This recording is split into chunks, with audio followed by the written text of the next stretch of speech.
ഏറ്റവും കൂടുതൽ ആവശ്യം എന്താണെന്ന് വെച്ച് കഴിഞ്ഞാല് സമാധാനമായിട്ട് ജീവിക്കാൻ വേണ്ടിയിട്ടല്ലേ നമ്മൾ ഈ കഷ്ടപ്പെടുന്നതും ഓടി നടന്ന ഓരോ കാര്യങ്ങൾ ചെയ്യുന്നതൊക്കെ.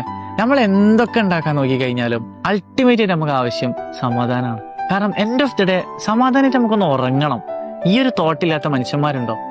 ഉണ്ടാവില്ല. ഞാൻ എപ്പോഴും വിശ്വസിക്കുന്ന ഒരു കാര്യമുണ്ട്, everything happens for a reason എന്നല്ല, everything happens for a good reason. എല്ലാം നടക്കുന്നത് ഒരു കാരണത്തിന് വേണ്ടിയിട്ടാണ് എന്ന് വിശ്വസിക്കുന്നതിന് പകരം എല്ലാം നടക്കുന്നത് ഒരു നല്ല കാരണത്തിന് വേണ്ടിയിട്ടാണ് എന്ന് വിശ്വസിക്കാൻ തുടങ്ങി കഴിഞ്ഞാൽ നമുക്ക് ലൈഫിൽ കുറെ മാറ്റങ്ങൾ വരും. പേഴ്സണലി എനിക്ക് തോന്നിയൊരു കാര്യമാണ് കേട്ടോ, നമ്മൾ എന്തൊരു കഷ്ടപ്പാടിൽ അനുഭവിക്കുകയാണെങ്കിലും അതെല്ലാം ഒരു നല്ല കാരണത്തിന് വേണ്ടിയിട്ടാണ്, എന്തോ ഒരു നല്ല കാര്യം നമ്മളെ ലൈഫിൽ കാത്തിരിക്കുന്നുണ്ട് എന്നൊരിതിൽ വിശ്വസിച്ചു കഴിഞ്ഞാൽ നമുക്ക് ജീവിക്കാൻ കുറച്ച് ആശ്വാസം കിട്ടും, കുറച്ച് സമാധാനത്തോടെ മുന്നോട്ട് പോകാൻ പറ്റും. നിങ്ങളും അങ്ങനെ ഒന്ന് വിശ്വസിച്ച് നോക്കി, എല്ലാം നടക്കുന്നത് ഒരു നല്ല കാരണത്തിന് വേണ്ടിയിട്ടാവും. Download ShareChat.